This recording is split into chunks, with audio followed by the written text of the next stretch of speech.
Hello everyone. Today we talk about how to fix the app of Rosetta Stone. We will go to settings.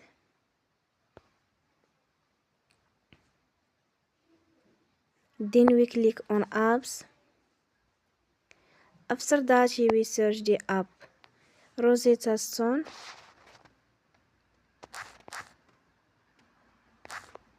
And we click. They will on for stop. After that we go to storage.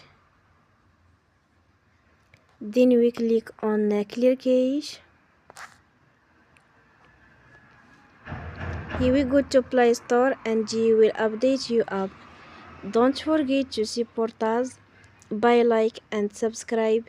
See you next time and thank you.